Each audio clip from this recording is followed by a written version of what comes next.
আপা হাসিবতুম আন্নামা খলাকনাকুম আবাসা ওয়া আন্নাকুম ইলাইনা লা তুরজাউন।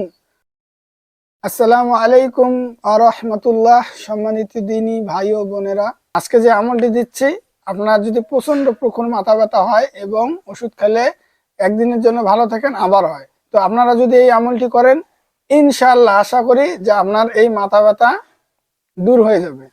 আমলটি করার আগে সর্বপ্রথম আপনাদেরকে যে নিয়মটি মেনে চলতে হবে সেটা হচ্ছে যে আপনাকে অবশ্যই 5 ওয়াক্ত দিনে সালাত কায়েম করতে হবে।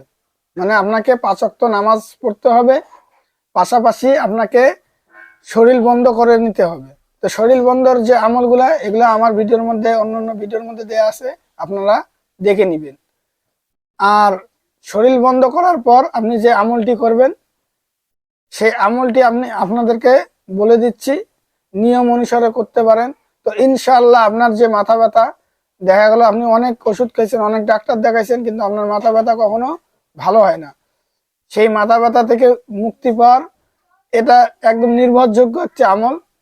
যদি আপনারা কোরআনকে বিশ্বাস করে থাকেন, তো অবশ্যই আপনাদের এই আমলটি করার পরে আপনার মাথা ব্যথা আর থাকবে না। একদম নিমিষেই আপনার মাথা ব্যথা ভালো হয়ে যাবে। আমলটি করার পূর্বে আপনাদের যে শর্ত দুইটা দিয়েছি, যে শরীর বন্ধ করে নিতে হবে এবং আপনাকে 5 ওয়াক্ত নামাজ পড়তে হবে।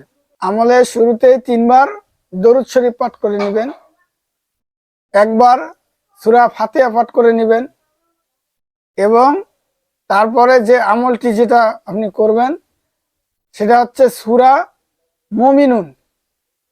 সূরা মুমিনুনের 115 থেকে 118, আপনি এই 4টি আয়াত 115, 16, 17, 18, এই 4টি আয়াত আপনি প্রতিদিন সকাল এবং সন্ধ্যা 7 বার করে তেলাওয়াত করবেন। সূরা মুমিনুনের 115 থেকে 118 নম্বর আয়াত। আপা হাসিবতুম আন্নামা খলাকনাকুম আবাসা ওয়া আন্নাকুম ইলাইনা লা তুরজাউন ফাতাআলাল্লাহুল মালিকুল হক লা ইলাহা ইল্লা হুয়া রাব্বুল আরশিল কারীম ওয়া মান ইয়াদউ মা'আল্লাহি ইলাহান আখার লা বুরহানা লাহু বিহি ফাইন্নামা হিসাবুহু ইনদা রাব্বিহি ইন্নাহু লা ইফলিহুল কাফিরুন ওয়া কুর রাব্বি গফির আরহাম ওয়া আনতা খায়রুর রাহিমিন।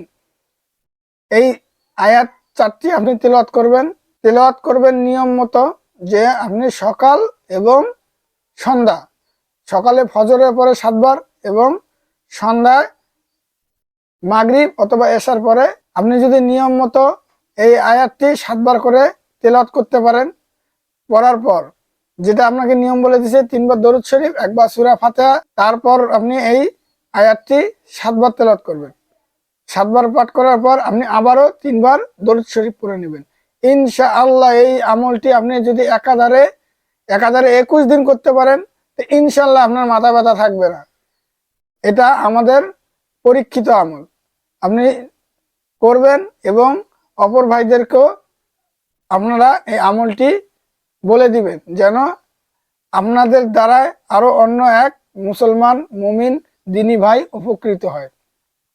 আসসালামু আলাইকুম ওয়া রাহমাতুল্লাহ।